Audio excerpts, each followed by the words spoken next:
Saudaraku sekalian saya muliakan, carilah ridho Allah pada keridhaan orang tuamu. Para istri, carilah ridho Allah ada pada keridhaan suamimu.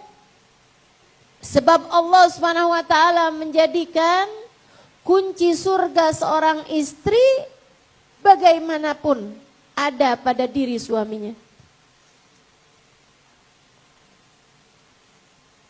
Jangan sampai kamu jadi seorang yang menyesal. Kapan menyesalnya? Entah ketika dia meninggal dunia atau ketika kamu duluan meninggal dunia, sementara kamu belum menjadi seseorang istri yang mendapatkan keridhaan dari suaminya. Tiap kali bahas suami, saya selalu teringat hadisnya baginda Nabi besar Muhammad sallallahu alaihi wasallam kepada seorang perempuan. Ketika perempuan tersebut datang kepada baginda kita Nabi Muhammad untuk bertanya beberapa permasalahan fikih, Nabi Muhammad pun menjawabnya. Sesudah selesai dijawab sama Nabi, Nabi tanya sama dia, "Amutazawwijah anti?" Apakah kamu adalah seorang perempuan yang sudah menikah? Dia menjawab, "Bala ya Rasulullah, ini imra'atu fulan ibn fulan." Betul wahai Rasul, saya adalah istrinya fulan bin fulan. Nabi bertanya kembali, "Kaifa anti bih?" Bagaimana kamu memperlakukan suamimu? Bagaimana kamu memperlakukan suamimu? Nabi Muhammad bertanya, sebab Nabi Muhammad adalah guru terbesar kita dalam kehidupan. Nabi Muhammad bertanya, sebab Nabi Muhammad adalah Al-Abul Akbar, kata Habib Ali Habsyi tadi. Di dalam kitab Simtud Duror yang doa tadi itu Al-Abul Akbar. Nabi Muhammad adalah ayah kita yang terbesar. Nabi Muhammad sangat peduli kepada keadaan-keadaan kita, saudaraku sekalian. Karenanya Nabi bertanya kepada perempuan ini, sebagaimana Nabi pun juga mungkin untuk bertanya hal yang sama kepada kita. Kalau saja kita berjumpa dengan Nabi Muhammad. Nabi akan juga bertanya yang sama, bagaimana kamu memperlakukan suamimu? Dia pun menjawab, "Ya Rasulullah, saya menjadikan suami saya di atas mata dan kepala saya. Saya junjung tinggi suami saya, wahai Rasul. Saya taat padanya kepada sesuatu selagi saya mampu melaksanakannya. Dan saya meminta maaf padanya untuk sesuatu yang tidak saya sanggup melaksanakannya. Saya hormati dia dan saya tidak menyia-nyiakannya, wahai Rasulullah." Siapa di antara kita yang kalau Nabi bertanya, wahai para istri, siapa di antara kita yang kalau Nabi bertanya padanya, bagaimana kamu memperlakukan suamimu? Ia dengan bangga berkata seperti yang disampaikan sahabat perempuan ini? Ataukah kita akan menangis kemudian menjawab, "Ya Rasulullah, doakan saya, sebab ternyata saya belum menjadi istri yang solehah bagi suami saya."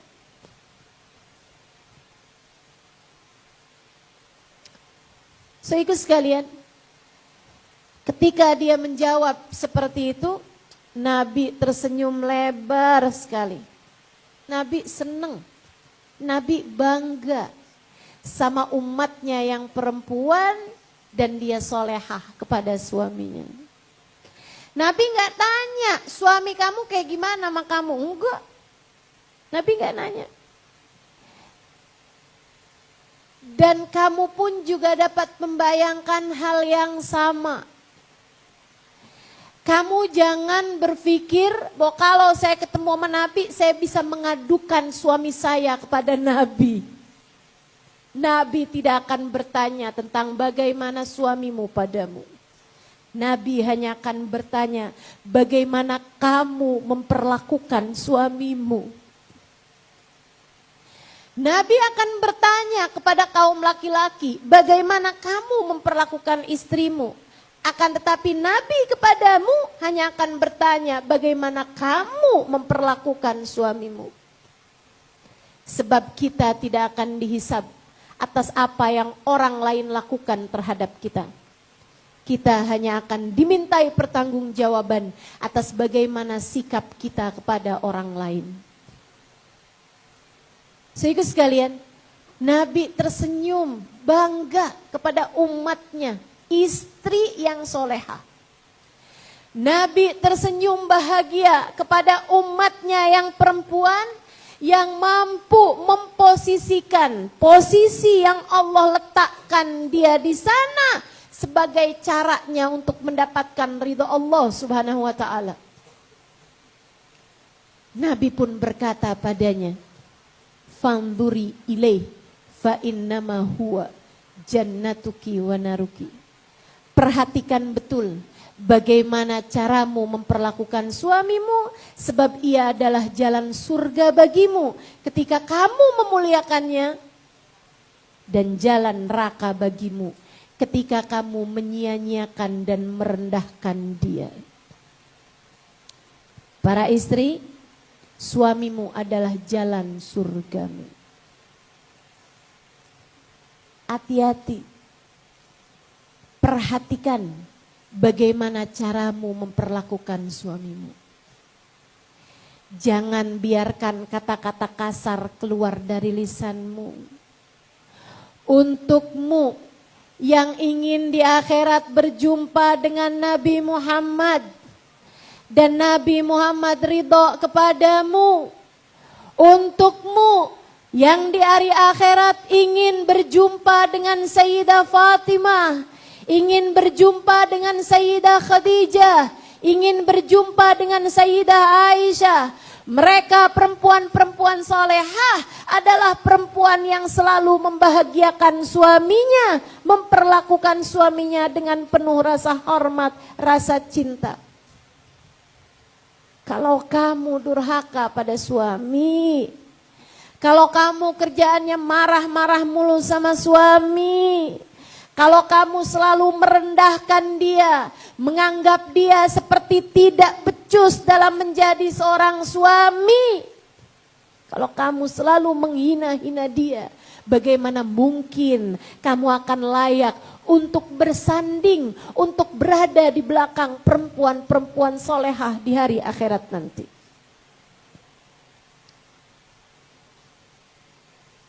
Jika kamu ingin di akhirat nanti ada di belakang orang-orang mulia, maka jadilah seorang istri yang mulia. Istri yang mulia akan mampu memuliakan suaminya, siapapun suaminya.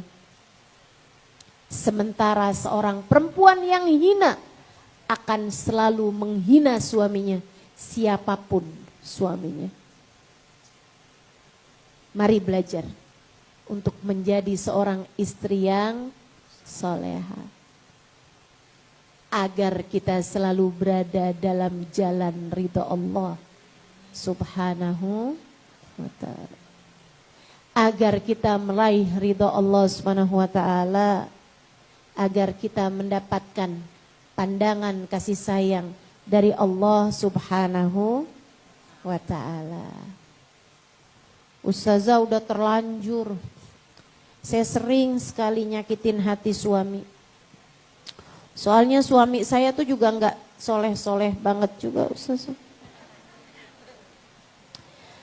Bagaimana mungkin saya mau jadi kayak Khadijah kalau suami saya nggak kayak Nabi Muhammad? Saya susah mau jadi kayak Sayyidah Fatimah, suami saya nggak kayak Sayyidina Ali. Saudara sekalian, Allah kasih contoh dalam Al-Quran. Seorang istri yang punya suami Nabi, tapi emang dasar perempuannya gak benar, Walaupun suaminya seorang nabi, ia tetap durhaka kepada Allah, ia tetap durhaka kepada suaminya, maka dia pun menjadi di antara yang Allah Subhanahu wa taala celakakan dan hancurkan. Istrinya Nabi Nuh punya suami nabi, manusia paling soleh pada zamannya. Ketika Allah Subhanahu wa taala menenggelamkan kaumnya Nabi Nuh, istrinya di antara yang tenggelam tersebut. Posisinya sebagai seorang istri, seorang nabi tidak dapat menyelamatkannya karena dia bukanlah seorang istri yang soleha. Padahal suaminya nabi loh. Emang dasar perempuan hina ya hina aja biarpun suaminya mulia juga. Sebaliknya Allah kasih contoh seorang perempuan mulia punya suami orang yang paling hina. Saudaraku sekalian yang saya muliakan, bukan hanya hina karena durhaka kepada Nabi ataupun durhaka kepada Allah, enggak main-main, enggak tanggung-tanggung, dia bahkan mengaku dirinya sebagai Tuhan. Namanya Fir'aun. Istrinya seorang perempuan solehah. Seorang perempuan beriman kepada Allah. Seorang perempuan yang menjadikan dirinya sebagai hamba Allah, berada dalam jalan Allah, mencari ridha Allah Subhanahu wa taala. Hidupnya pun bercahaya dengan keimanan. Maka meskipun suaminya Fir'aun, ia tetap dapat menjadi seorang perempuan yang mulia, calon-calon penghuni surga, peraih ridha Allah Subhanahu wa taala. Jadi tiap kali hatimu bilang, ya gimana saya mau jadi istri solehah, suami saya kayak begini. Sampaikan pada hatimu, suamimu bukanlah seorang nabi. Suamimu memang bukanlah seorang waliullah, bukanlah seorang ulama, bukanlah seorang yang sangat dekat dengan Allah Subhanahu wa taala. Tapi kan suamimu juga enggak Fir'aun amat. Wahai hati, belajarlah dari Asia. Wahai hati, ingatlah pesan Allah untuk terus berusaha menjadi istri yang solehah.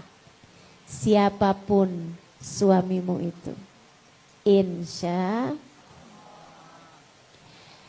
cari ridho Allah Subhanahu wa taala pada diri suamimu. Posisimu sebagai seorang istri, jadikanlah posisimu tersebut sarana mencari keridhaan Allah. Kamu jadi anak, pakailah posisimu mencari keridhaan Allah lewat baktimu kepada kedua orang tuamu. Dan kalau kamu sebagai seorang ibu, pergunakanlah posisi tersebut untuk mencari keridhaan Allah Subhanahu wa taala dengan mendidik anak-anakmu, menjadikan mereka sebagai hamba-hamba mulia di sisi Allah, menjadikan mereka sebagai umat yang layak dibanggakan di hadapan baginda Nabi besar Muhammad sallallahu alaihi wa ala alihi wa sahbihi wasallam. Anak yang solehah akan menjadi penyebab. Anak yang soleh banyak yang menjadi penyebab orang tua mendapatkan ridha Allah Subhanahu wa taala. Saudaraku sekalian yang saya muliakan, akan saya ceritakan kepadamu kisah dari Sayyidina Ibn Iyad alaihi ridwanallah. Fudail bin Iyad alaihi ridwanallah, seorang ulama terkemuka pada zamannya, dulunya seorang soleh, seorang waliullah pada zamannya, akan tetapi dulunya dia adalah seorang perampok, seorang pembunuh, bahkan seorang yang sangat bengis kepada orang lain, saudaraku sekalian. Fudail bin Iyad alaihi ridwanallah. Fudail ini ceritanya, ini cerita sangat menarik nih. Ibu-ibu jangan kengantukan didongengin. Fudail bin Iyad, perampok besar. Pokoknya kalau ada orang bawa dagangan, kafilah itu dirampok sama Fudail, orang pada takut semua. Preman terbesar, mafia terbesar pada zaman tersebut. Satu waktu, dia lagi ngerampok satu rombongan orang. Ada di antara di kafilah tersebut itu seorang bapak-bapak muda ya, yang dia itu pegangin bonekanya. Akhirnya semua barang nih dirampok. Si bapak ini tadi nih pegangin bonekanya, nggak mau dia kasihin. Orang-orang pada heran gitu kan, kenapa sih nih kayak begini nih orang? Sampailah hal itu kepada pimpinan perampok mereka, yaitu Fudail bin Iyad. Dia bilang, Tuan, semuanya udah berhasil kita jarah. Semuanya menyerahkan hartanya mereka masing-masing. Semuanya udah masuk nih di gudang kita nih, di kafilah kita. Kecuali si bapak ini nih, sama bonekanya tuh, sama hadiahnya itu, dia bilang, dia nggak mau ngasih. Dipanggil sama Fudail. Dia bilang, Pak, apa isi boneka bapak itu? Dia bilang, ya boneka aja gitu. Mungkin bapak sembunyikan uang di sini apa segala macam gitu, nggak ada. Saya janjikan nggak ada apa-apa di dalamnya. Saya berani jaminkan itu. Terus kenapa bapak di antara semua barang, bapak boleh kasih uang apa segala macam, tapi yang ini nggak mau bapak kasih, kenapa? Dia bilang, karena saya punya anak perempuan kecil yang kalau saya pulang, dia akan mendekati saya, dia akan memeluk saya, dia akan sangat senang ketika saya pulang dari bepergian.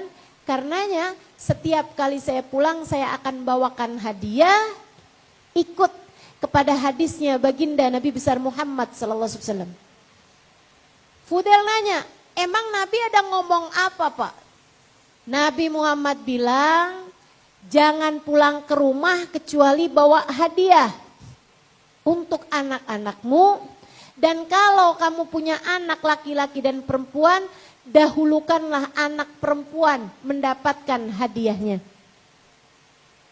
Itu ada hadis ya teman-teman sekalian.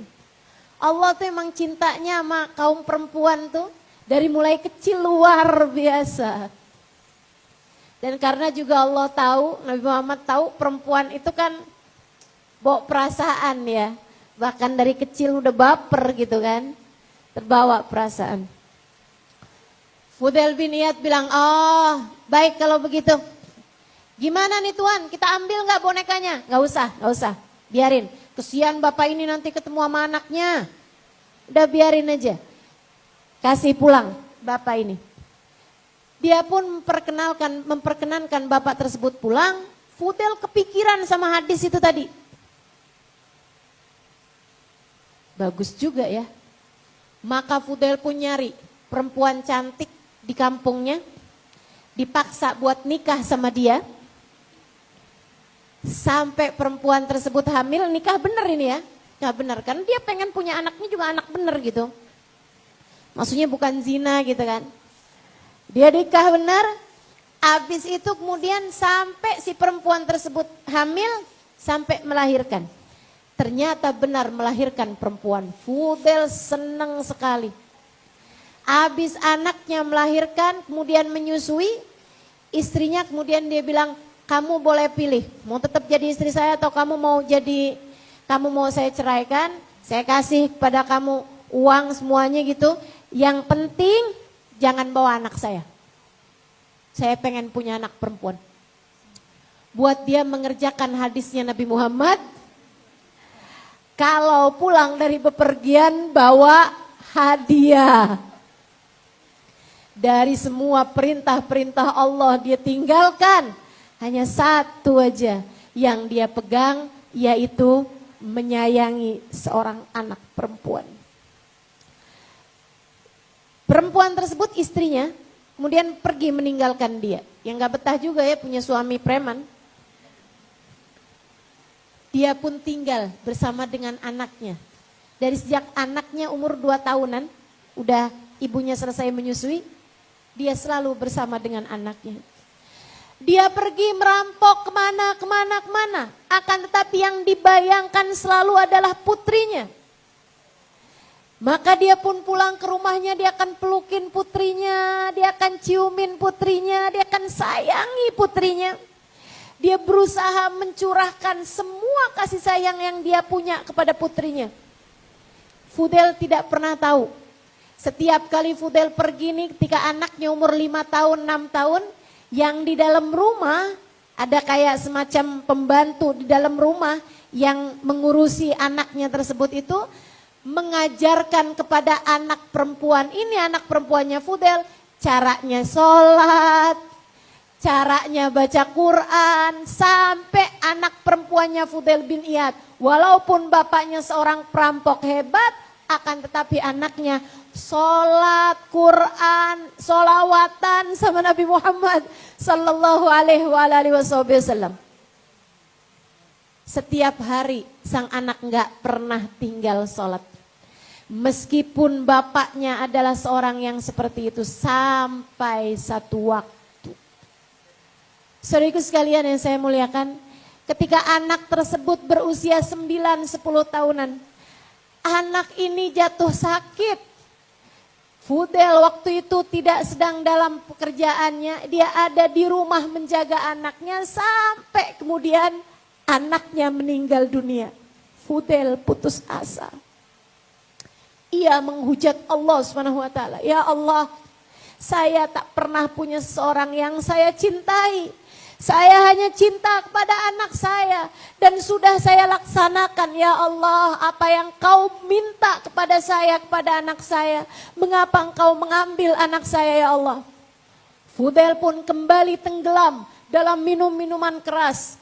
Fudel pun suatu hal yang sudah lama dia tinggalkan karena dia ingin bersama dengan anaknya.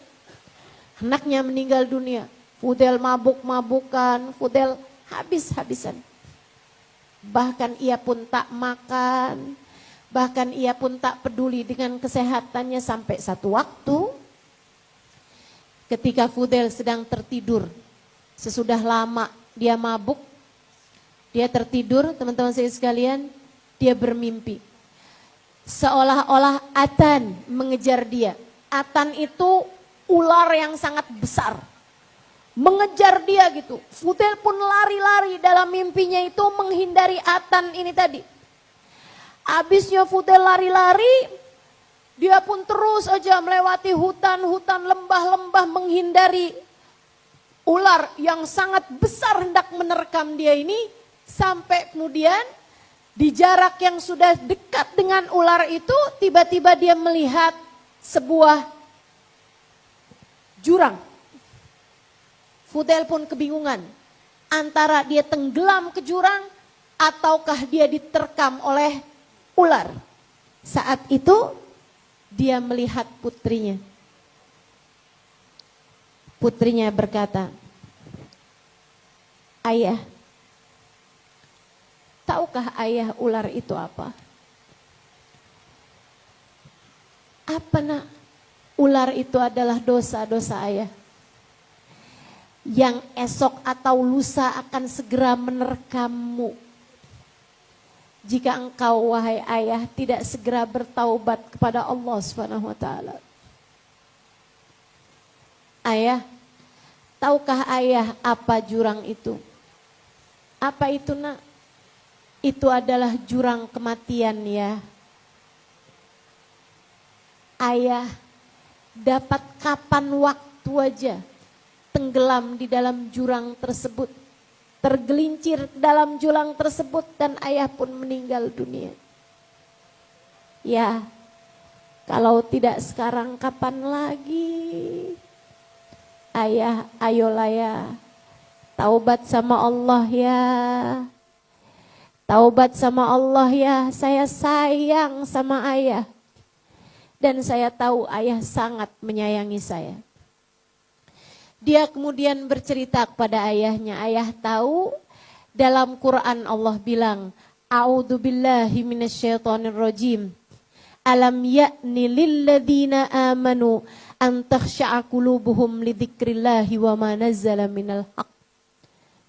Tidakkah datang waktunya bagi orang yang beriman untuk khusyuk hati mereka mengingat Allah dan mengingat apa yang Allah turunkan dalam Al-Quran.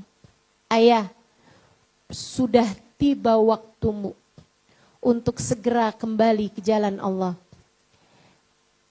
Aku menunggumu ya di surga Allah. Aku menunggumu ya dalam keridhaan Allah. Bertaubatlah segera ya agar kita dapat bersama-sama ketika datang ajal menjemputmu nantinya. Sang ayah sempat nanya, kamu pernah belajar Quran nak? Iya ya, saya bisa baca Quran, saya hafal banyak dari ayat-ayat Al-Quran. Ayahku sayang, segeralah bertaubat pada Allah. Fudail bangun dari tidurnya, kemudian saat itu juga Fudail mendengar suara ayat Al-Quran yang sama dibacakan sama tetangganya yang sedang bangun malam dan membaca Al-Quran. Tetangganya tersebut membaca pas di ayat yang sama. Sambil diulang-ulang. Alam ya'ni lilladzina amanu an takhsha'a qulubuhum lidzikrillahi wa ma nazala minal haq. Alam ya'ni lilladzina amanu an takhsha'a qulubuhum lidzikrillahi wa ma nazala minal haq. Fudail ketika mendengar itu, ia segera terbangun dari tidurnya, kemudian ia berkata, Al-ana ya Rabb, al-ana ya Rabb. Iya ya Allah, sudah datang waktunya ya Allah. Sudah datang waktunya sekarang juga ya Allah, sekarang juga. Aku akan menghusyukkan hatiku untukmu ya Allah. Sekarang saya bertaubat ya Allah. Sebab saya ingin dapat bersama dengan anak perempuan saya kembali sesudah saat kematian saya. Ia pun segera mandi taubat. Hari itu juga ia bertaubat pada Allah Subhanahu wa taala, ia memperbaiki kehidupannya, ia meninggalkan dunianya, ia sungguh-sungguh taubatnya kepada Allah sehingga ia pun dipilih Allah Subhanahu wa taala untuk menjadi salah satu dari wali-walinya Allah Subhanahu wa taala yang hidup pada zaman tersebut. Sedikit sekalian saya muliakan, Fudail bin Iyad Allah selamatkan karena cintanya kepada anaknya. Kasih sayang yang dia punya untuk anak-anaknya. Makanya Bu, yang pada punya anak, jangan kamu pikir kamu harus jadi perempuan yang keras. Jangan kamu pikir kamu harus jadi perempuan yang bisa mendisiplinkan anakmu untuk kamu mendapatkan keridhaan Allah Subhanahu wa taala. Sampai susah senyum sama anaknya. Anaknya tiap kali lihat ibunya selalu aja isinya perintah-perintah. Udah belajar belum? Udah sholat belum? Cepetan sholat. Neraka kamu. Mau dapat ridhonya Allah tuh adem. Kasih sayangnya Allah itu damai. Kamu baru akan mendapatkannya ketika kamu dapat memberikan ketenangan, kedamaian, kebahagiaan, rasa adem di hati anak-anakmu dan orang-orang di sekelilingmu.